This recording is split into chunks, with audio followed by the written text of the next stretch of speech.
Yensonga lwaki olaba nti eggwanga lisobola okugamba nti teryagala bisiyaga ng'erya Uganda.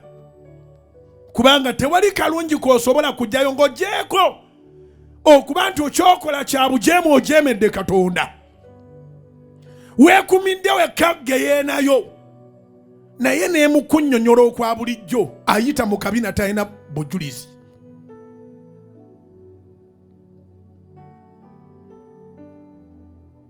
Ekisiyaga tekiri productive.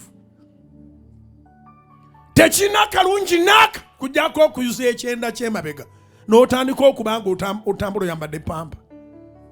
Ekisiyaga tekina kalungi.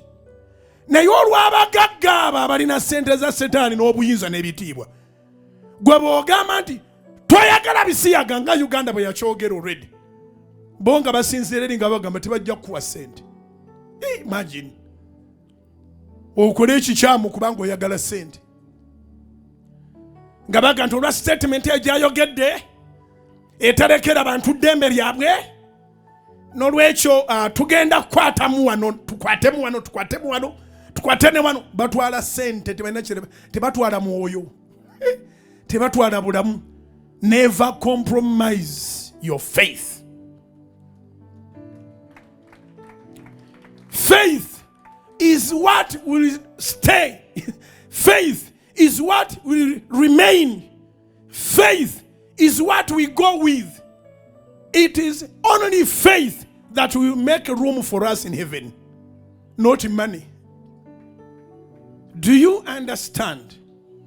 It is faith that will make room for you and I in heaven, not riches, not materials. So don't compromise your faith because somebody is going to freeze some aid, some money. Balina sente nga za setaani. Kati ekyakabenje ate be baprintinga Bayibuli bazikwatakwatamu. Yesu tagaba kitundu, Yesu agaba kijjudde. Yesu bw'agamba nti omuntu tabeera mulamu na mmere yokka, ateekwa okubuulira kiki ekirala ekigaba obulamu.